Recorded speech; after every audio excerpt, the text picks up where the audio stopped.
പെരുന്നാൾ കഴിഞ്ഞ് പിന്നെ കിച്ചണിൽ കയറുന്നത് ഇപ്പോഴാണ് കേട്ടോ. ആണ്ടിലും കൊല്ലത്തിലെത്തി കിച്ചണിൽ കയറുന്നതുകൊണ്ട് എന്നേലും ഒരു വെറൈറ്റി ഒപ്പിക്കണ്ടേ. എന്താണെന്നറിയത്തില്ല, സവാള അരിഞ്ഞു കഴിഞ്ഞാൽ അപ്പം തന്നെ കണ്ണൊക്കെ ഉരുണ്ട് കലങ്ങി പുകഞ്ഞ് പണ്ടാറടങ്ങി കണ്ണീന്നൊക്കെ കുട്ടുകുട്ടാന്ന് അങ്ങോട്ട് വെള്ളം ഒഴുകാൻ തുടങ്ങും. പണ്ടൊക്കെ കാരണവന്മാർ ഇതിന് അമ്മായിമ്മ ഭയങ്കര മുറ്റു സാധനങ്ങളാണെങ്കിലാണ് കണ്ണീന്ന് വെള്ളം ഒഴുകണമെന്ന് പറയും കേട്ടോ. ബൈ ദ ബൈ, നമ്മൾ ഇന്ന് പ്രിപ്പയർ ചെയ്യാൻ പോകുന്നത് പോത്തിന്റെ കരളാണ്.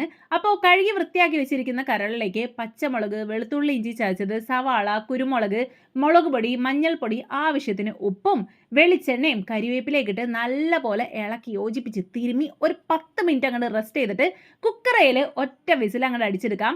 ഇനി അടുപ്പത്ത് പാൻ വെച്ചിട്ട് അതിലേക്ക് വെളിച്ചെണ്ണ ഒഴിച്ചു കൊടുത്ത് സവാള ഒന്ന് വഴറ്റിയിട്ട് വെളുത്തുള്ളി ഇഞ്ചി ചതച്ചിട്ട് അതിൻ്റെ ആ ഒരു പച്ചമണം മാറണ വരെ ഒന്ന് വഴറ്റി കൊടുക്കാം കേട്ടോ. ഇനി ഇതിലേക്ക് വേവിച്ച് വെച്ചിരിക്കുന്ന കരലും കൂടി ഇട്ട് ഒന്ന് വെള്ളം വറ്റി വരുമ്പോഴത്തേക്കും കുരുമുളകും പെരിഞ്ചീരവും ഒക്കെ അങ്ങോട്ട് പൊടിച്ച് വെച്ചേണത് ഇട്ട് കൊടുത്ത് വറ്റിച്ച് വരട്ടി എടുത്തു കഴിഞ്ഞാൽ അടിപൊളി കരൾ സെറ്റാണ് കേട്ടോ.